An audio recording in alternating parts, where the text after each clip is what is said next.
इस कहानी के सभी पात्र और घटनाएं काल्पनिक हैं, जिसका किसी भी व्यक्ति या घटना से कोई संबंध नहीं है। यदि किसी घटना के साथ इसकी समानता होती है, तो इसे मात्र एक संयोग कहा जाएगा।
दिगंत और अनंत तक गूंजायमान है।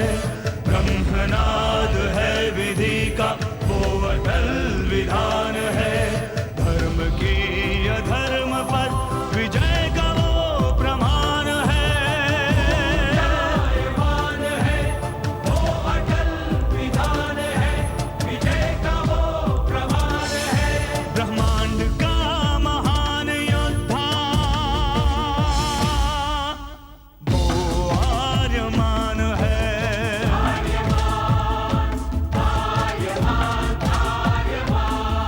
ब्रह्मांड का महान योद्धा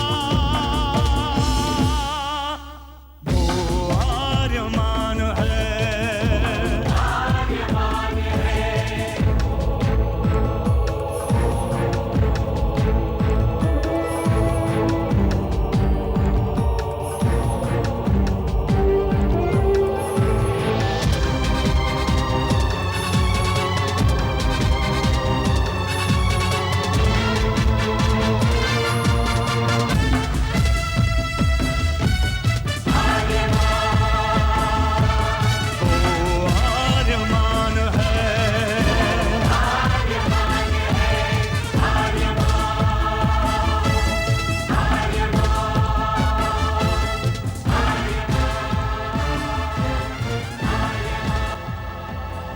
अनंत असीम ब्रह्मांड, अद्भुत विशाल विराट, जहां असंख्य आकाश गंगाएं प्रतिक्षण बनती रहती हैं, मिटती रहती हैं।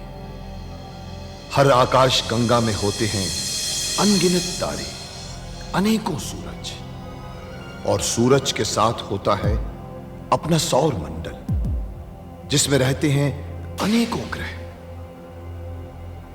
न जाने कितने सूरज चमके और बुझ गए, न जाने कितने तारे चमके और खो गए, न जाने कितने ग्रह, कितनी पृथ्वियां, कितनी सभ्यताएं बनी, बढ़ी और खो गई समय की इस अनंत धारा में।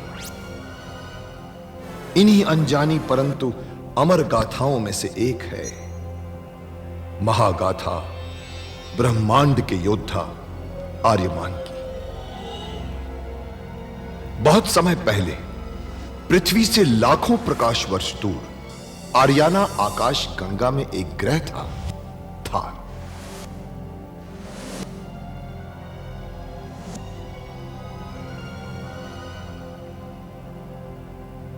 थार एक रेगिस्तान था, पानी की बूंद नहीं थी, फिर भी पूरे ब्रह्मांड के लिए मूल्यवान था थार, क्योंकि थार में थी ऐसी खाने जहां से दुर्लभ जीवनदायी पदार्थ निकलता था, जिसे थारस कहते थे। यह किसी भी ग्रह की जहरीली से जहरीली हवा को भी रासायनिक प्रक्रिया से प्राणवायु बना देता था, जीने के लायक बना देता था। कहावत थी, थारस जिसके वश में, पूरी आकाश गंगा उसके वश में। आर्याना आकाश गंगा की संरक्षक संस्था ओमियान के नियमों के अनुसार थारस को कोई भी व्यक्ति अपने वश में नहीं कर सकता था। यहां तक कि थार ग्रह का राजा जारांत भी नहीं। राजा होते हुए भी जारांत अपना राज्य गणतंत्र प्रणाली से चलाता था। खानों से निकलने वाले थारस का 25% भाग ही थार ग्रह के हिस्से में आता था। बाकी का हिस्सा ओसेक अंतरिक्ष संगठन में चला जाता था। ओसेक आर्याना आकाश गंगा के व्यापारियों का संगठन था और जिसका संचालन अंतरिक्ष में बनाए गए एक कृत्रिम ग्रह ओसेक से होता था। मगर ओसेक संगठन में कई व्यापारी ऐसे भी थे जो अति महत्वाकांक्षी थे, जो पूरे ब्रह्मांड में अपना आधिपत्य स्थापित करना चाहते थे। परंतु जब तक ओमियान था तब तक कोई कुछ नहीं कर सकता था। ओमियान अंतरिक्ष के लोगों की संरक्षक संस्था थी जो अंतरिक्ष के निवासियों के हितों का पूरा ध्यान रखती थी और अपनी शांति सेना के द्वारा संपूर्ण ब्रह्मांड में शांति और व्यवस्था बनाए रखती थी।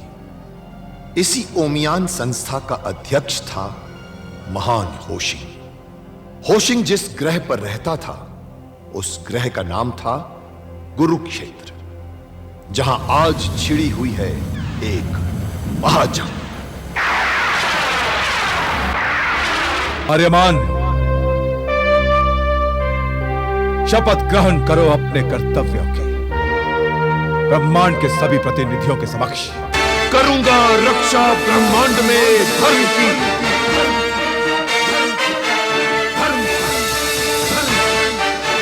करूंगा नाश ब्रह्मांड में अधर्म का।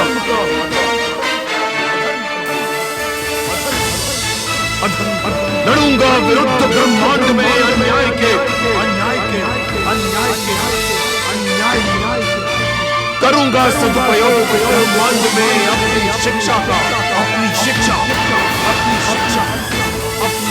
बनूंगा बल ब्रह्मांड में दुर्बलों का।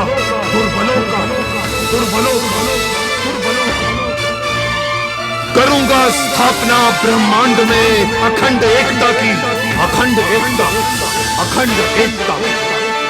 करूंगा स्थापित ब्रह्मांड में चिर शांति को। ओमियान जयते। ओमियान जयते।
महासामंत नारद की जय हो। सामंत, राहु आपसे मिलने की आज्ञा चाहते हैं। राहु अवश्य ही कोई सूचना लेके आया होगा।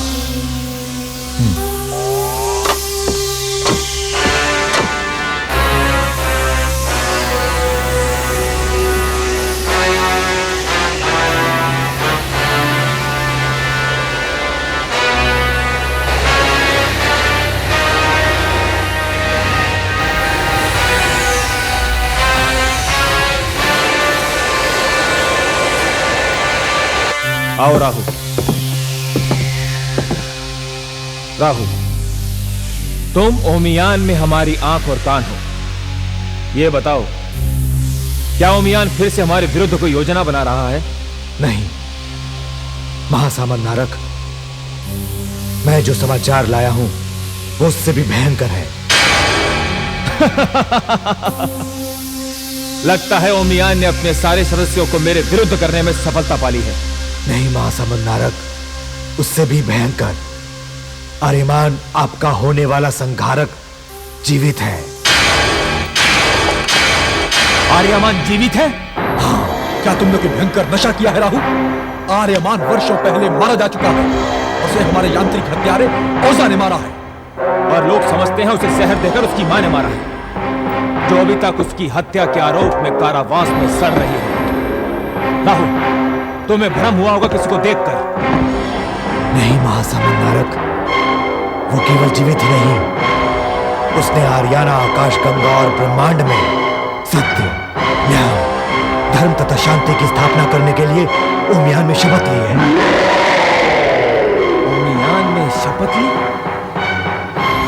लेकिन आर्यमान था कहां इतने वर्षों तक, और ओमियान में कैसे पहुंचा?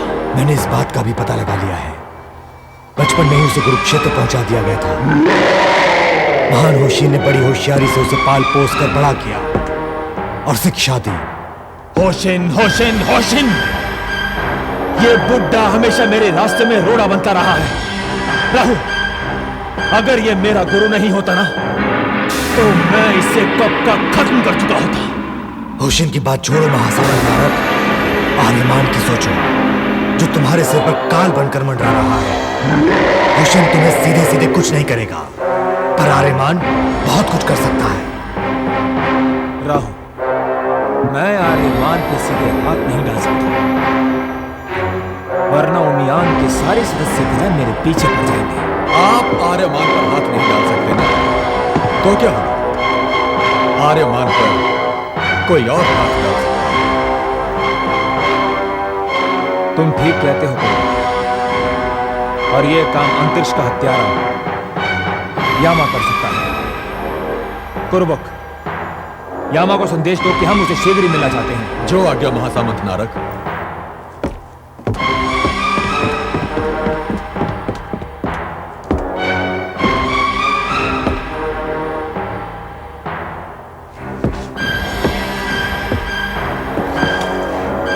महासामंत नारक, शुक्रांत का प्रणाम। क्या समाचार है राजपुरोहित शुक्रांत? मैंने तुम्हारा काम आसान कर दिया महासामंत नारक। दुर्दान के सिंहासन पर बैठने का रास्ता साफ हो गया है, और अब दुर्दान तुम्हारी मुट्ठी में होगा। इतनी जल्दी प्रसन्न होने की आवश्यकता नहीं है शुक्रांत। क्यों महासामंत नारक? इतना बड़ा समाचार सुनने के बाद भी तुम प्रसन्न नहीं हुए? इससे बड़ा समाचार तो तुम्हें मैं दे रहा हूं शुक्रांत। शुक्रांत, तुम हार गए। तुम्हारी महारानी नासा भी हार गई। आर्यमान अभी तक जीवित है, और इसका प्रमाण ओमियान का वो प्रतिनिधि है जिसने आर्यमान को शपथ लेते हुए देखा है।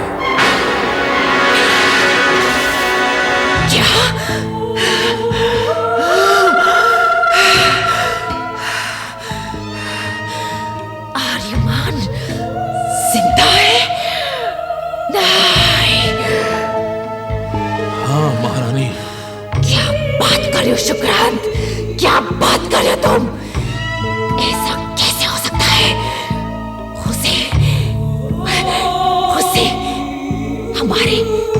हमारे सामने ही तो कब्रिस्तान में दफन किया गया था। शुक्रांत, हमारे सामने।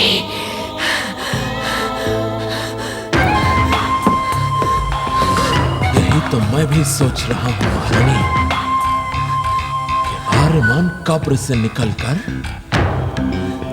होशिन के पास कुरुक्षेत्र में पहुंचा कैसे?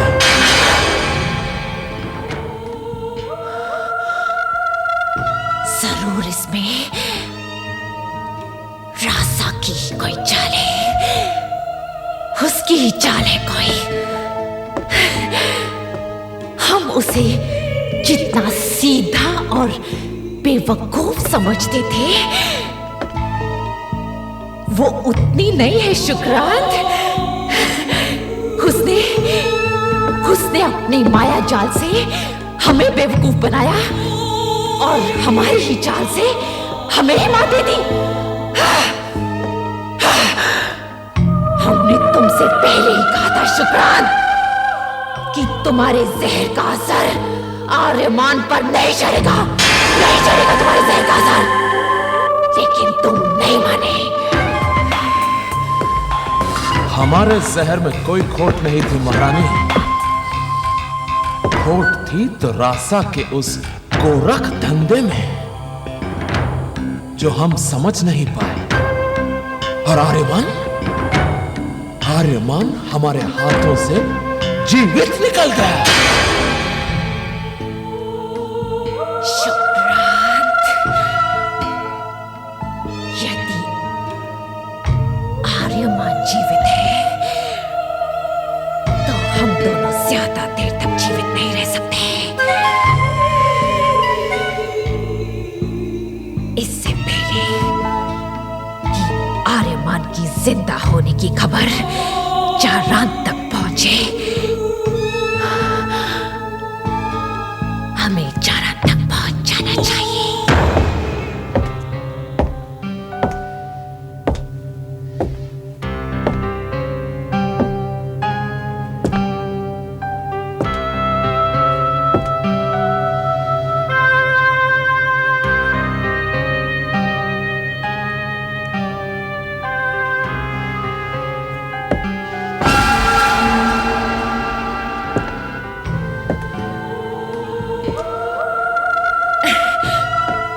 महाराज, महाराज, महाराज, महाराज, अगर मैं आपको एक खुशखबरी दूं तो आप मुझे क्या इनाम देंगे महाराज? कैसी खुशखबरी नासा? ऐसी खुशखबरी महाराज जिसकी आप कल्पना भी नहीं कर सकते।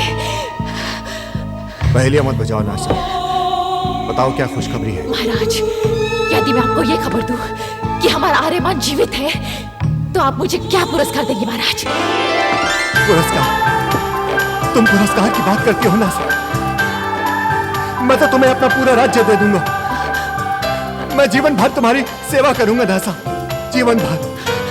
क्या सचमुच मेरा आर्यमान जीवित है? हाँ महाराज। मुझे तो विश्वास ही नहीं होता नासा। और यदि मैं आपको विश्वास दिला दूं कि आर्यमान जीवित है तो आप मुझे क्या देंगे महाराज? तब तो मैं खुशी से पागल हो जाऊंगा नासा। मैं पूरे ब्रह्मांड को निमंत्रित करूंगा। मैं अपना सारा राजकोष लुटा दूंगा नासा। हाँ नासा, मुझे विश्वास मत दिलाना नासा। मैं पागल हो जाऊंगा। परंतु महाराज, ये सच है। आर्यमान सचमुच जीवित है। उसने ओमियान में सत्य, न्याय, धर्म और शांति की स्थापना के लिए शपथ भी ली है महाराज। क्या तुम सच कह रहे हो?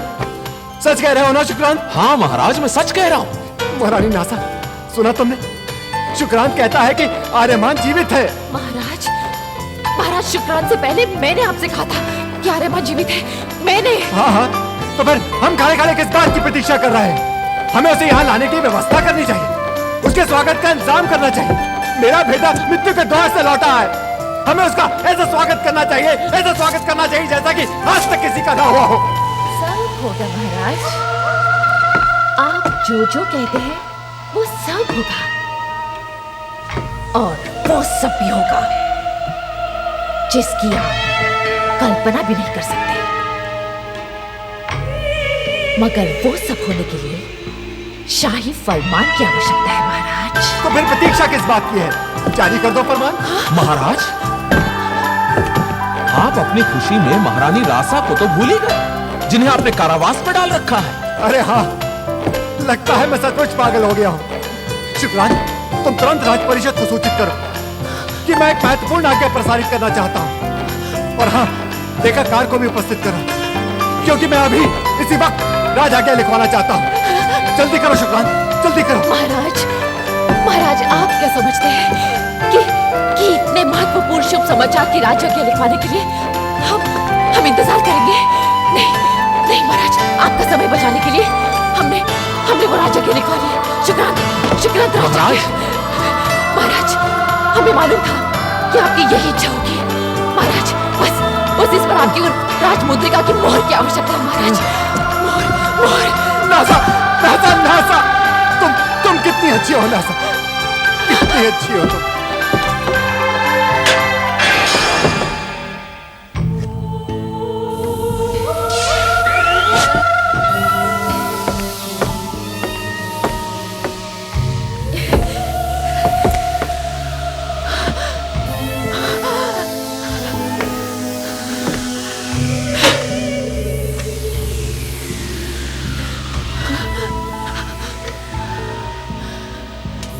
नासा, मैं कैसे तुम्हारे इन उपकारों का बदला चुकाऊं?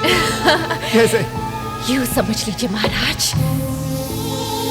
कि आपने बदला चुका दिया है। नासा, मैं तुमसे अपने दिल का एक पाप कबूल करना चाहता हूं। मैं अक्सर सोचता था कि तुम रासा से चलती हो। मुझे तो यहां तक शक था कि आर्यमान की मृत्यु में कहीं तुम्हारा हाथ तो नहीं था, परंतु आज तुमने मेरा यह शक हमेशा के लिए दूर कर दिया। नासा, मुझे मेरे शक के लिए क्षमा कर दो।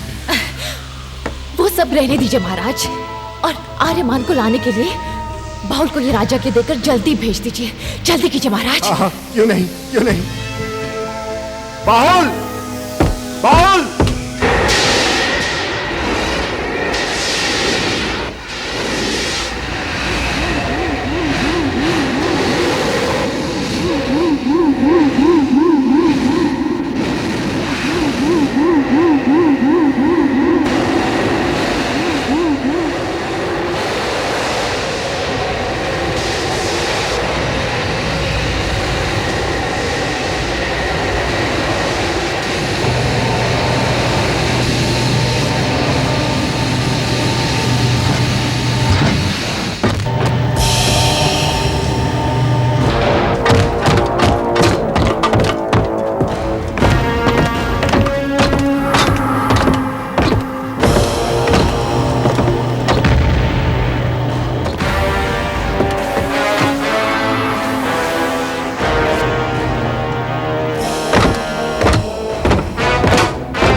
यामा, तुम्हें तभी याद किया जाता है जब तुम्हारी जरूरत होती है। किसे खत्म करना है? थार के युवराज और भावी सम्राट आर्यमान। क्या आर्यमान, जो आपका संहारक होने वाला था? हमने तो सुना है आपने उसे बचपन में ही। तुमने जो सुना था वो गलत है यामा, और हम जो कह रहे हैं वो सही है। आर्यमान जीवित है। क्या? हाँ, और अब तुम्हें उसे खत्म करना है। इस बार मैं आर्यमान को अपनी आंखों से मृत देखना चाहता हूं, तभी मुझे विश्वास होगा।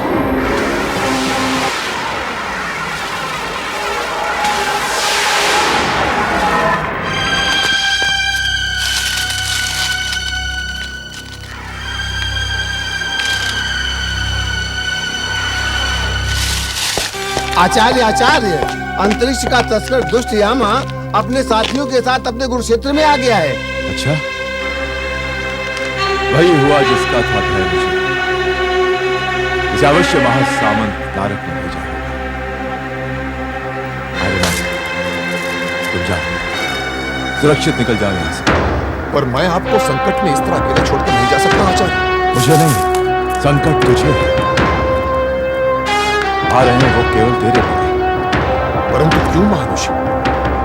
मुझे मारकर उन्हें क्या मिलेगा? सब कुछ आर्यमान, यह भी भविष्यवाणी का सत्य है, होना ही है इसे। तो क्या आप चाहते हैं कि मैं अत्याचारियों को पीठ दिखाकर भाग जाऊं? मूर्खता नहीं होती वीरता। अंतिम विजय के लिए यह हार स्वीकार करनी पड़ेगी तुझे। जन्मा नहीं है तू इन छोटी मोटी लड़ाइयों के लिए, जन्मा है तू महायुद्धों के लिए। जन्मा है तू आर्याना में धर्म की रक्षा और अधर्म का नाश करने के लिए। ब्रह्मांड का योद्धा है तू। मैं ये सब नहीं जानता महान होशी, मैं ये सब नहीं जानता। मैं आपको यहाँ इस तरह असुरक्षित छोड़कर नहीं जा सकता।